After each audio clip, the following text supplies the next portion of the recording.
Assalamualaikum students. Bismillahirrahmanirrahim. How are you all? I hope you all are fine and safe at your home place or residence where you live. I'm your teacher, Ms. Sobianaz from the Smart School, Sir Syed Ahmad Khan campuses and Johar campus. This is your history geography subject of class 7, and today we will discuss unity and freedom movements of your history section. Before starting explanation of this chapter, I want to tell you one thing that I always say to you all, that kindly students go through your recorded videos, watch your recorded videos, because it's helpful for you also, or even for you only, because we are not having interaction within a school, so you may not be cleared with some of the points, that then these recorded videos will be helpful to understand the chapter and the topics that are included in your chapter. Now let's start explanation. First, I will tell you a little bit about this chapter. This chapter deals with the sequence of events following the efforts begun by Shah Waliullah and Syed Ahmad Shahid.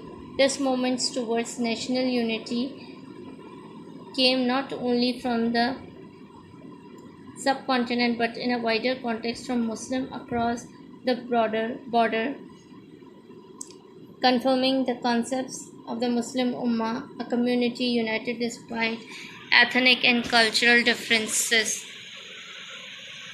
After the fall of Mughal Empire, followed by the defeat in the War and independence, Muslims lost their power and status.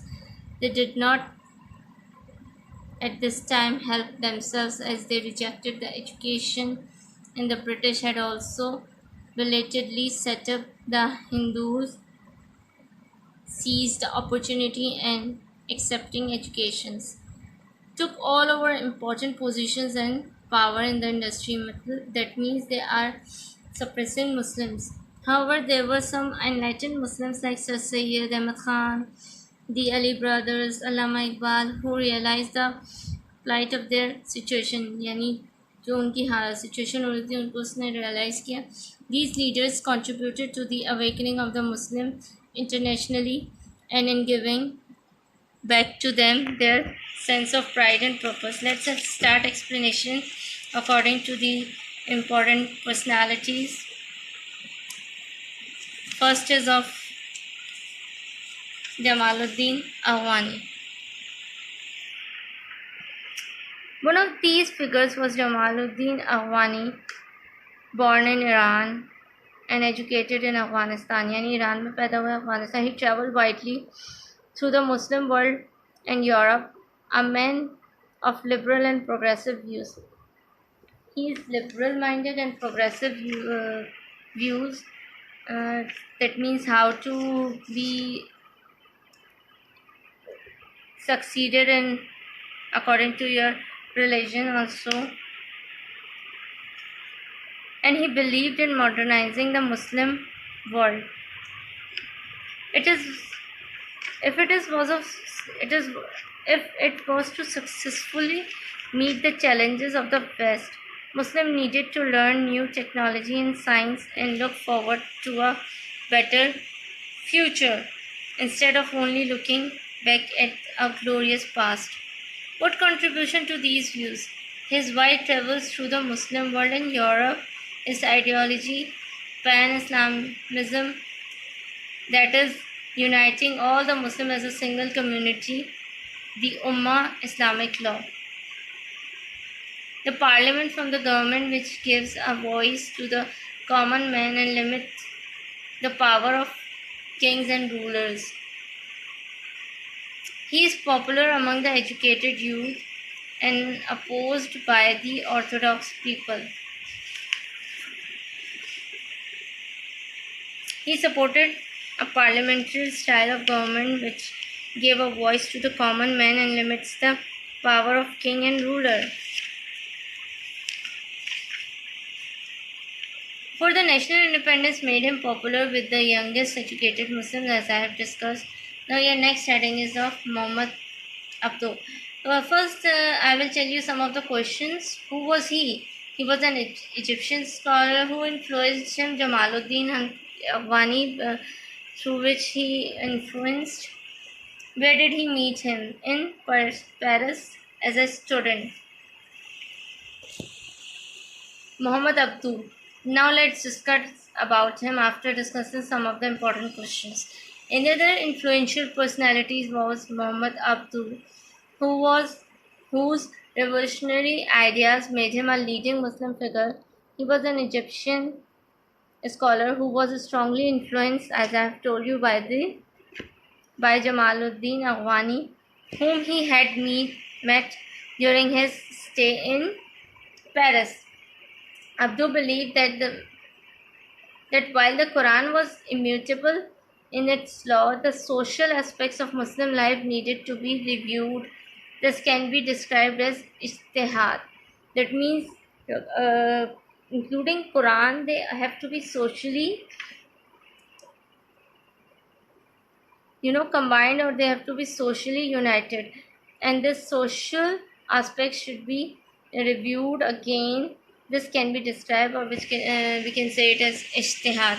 Abdu's views were very progressive. He believed in the importance of education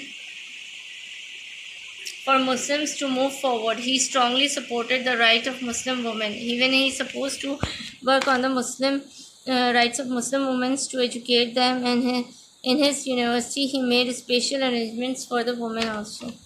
Muhammad Abdu finally became a Grand Mufti and a member of a Supreme Council of Al Azhar University in Cairo. His influence was very His influence was very strong, especially among the younger students. Abdu died in Egypt in 1905. Now, your next figure is Maulana Muhammad Ali Jauhar.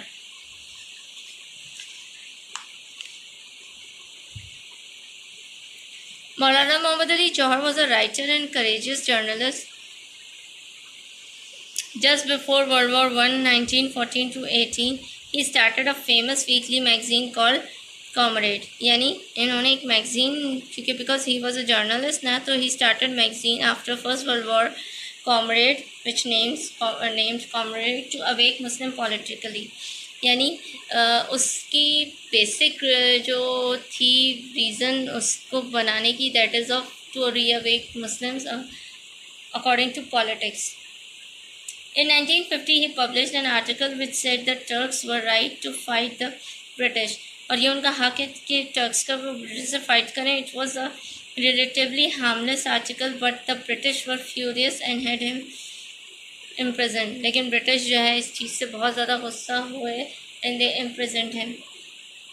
They were afraid that the Muslim soldiers fighting for them in the Middle East would object to frightening fellow Muslims. That means they were thinking that this may lead to the awareness of Muslims to fight against their rule. Actually, because of incompetence on the part of their British officers, the Indian army had suffered terrible losses in the war against the Turks, which is now Iraq. Maulana Jauhar was released in 1990. He then started a new magazine in Urdu. फिर उन्होंने एक new magazine शुरू किया, that was Hamdard, which tried to give Muslims political education. He supposed the Khilafat movement, which hoped that some peaceful agreements could be reached between Muslims and Hindus.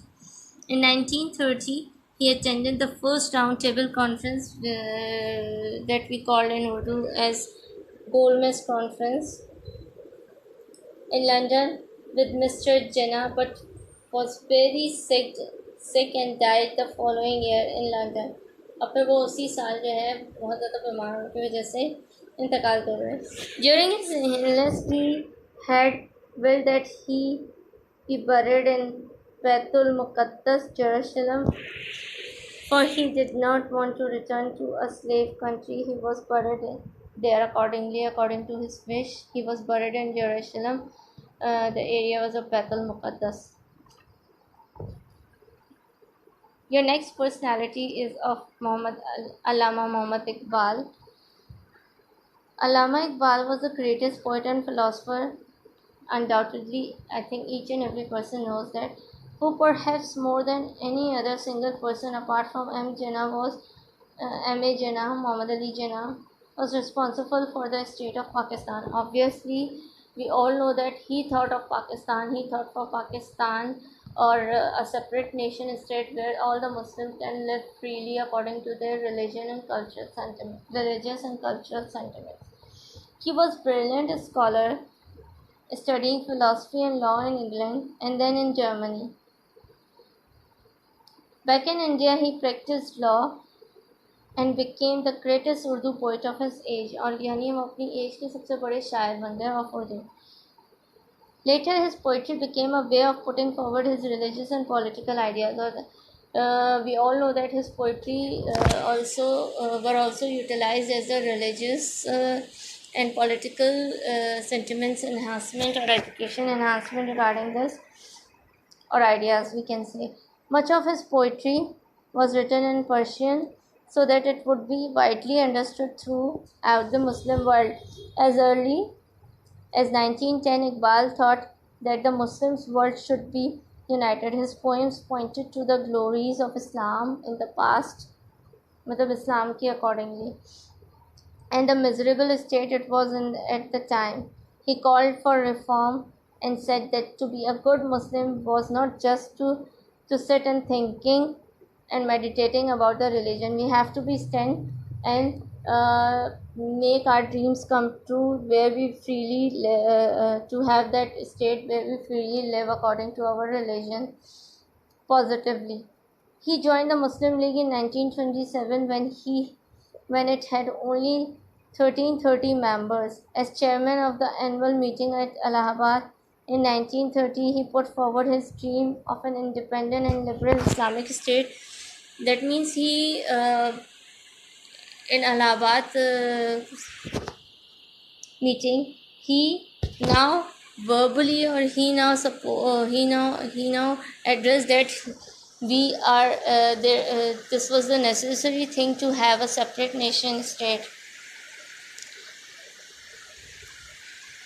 This Allahabad statement was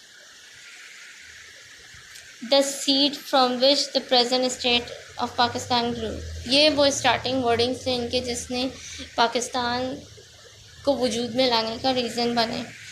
At the same time, other Muslim leaders were also trying to work out how some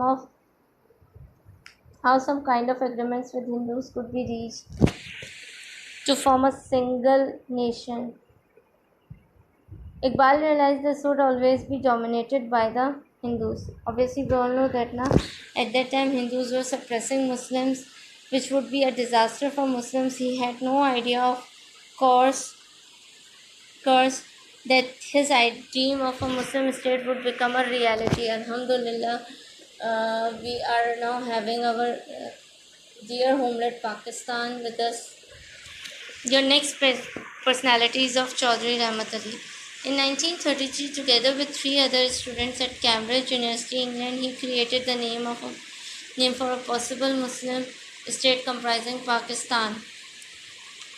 Look at the beauty of that word Pakistan, Punjab, Afghanistan, that is NWFP now, Kashmir, Indus, Sindh and Balochistan.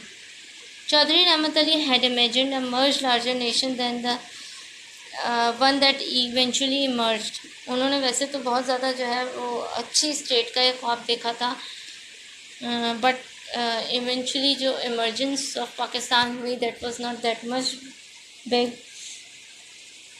Divided into 3 independent parts but united in an alliance. The northwest, including Iran, and part but Turkharistan, the northeast comprising Bengal and Assam, and a southern state now Hyderabad in India. He was strongly in favor of independent Muslim nation. He was rewarded in a way in 1940 when an All India Muslim League adopted his main demand for the separate homeland for the Muslims. This need of separate homeland for the Muslims now is the basic agenda of all the political leaders of that time for Muslims.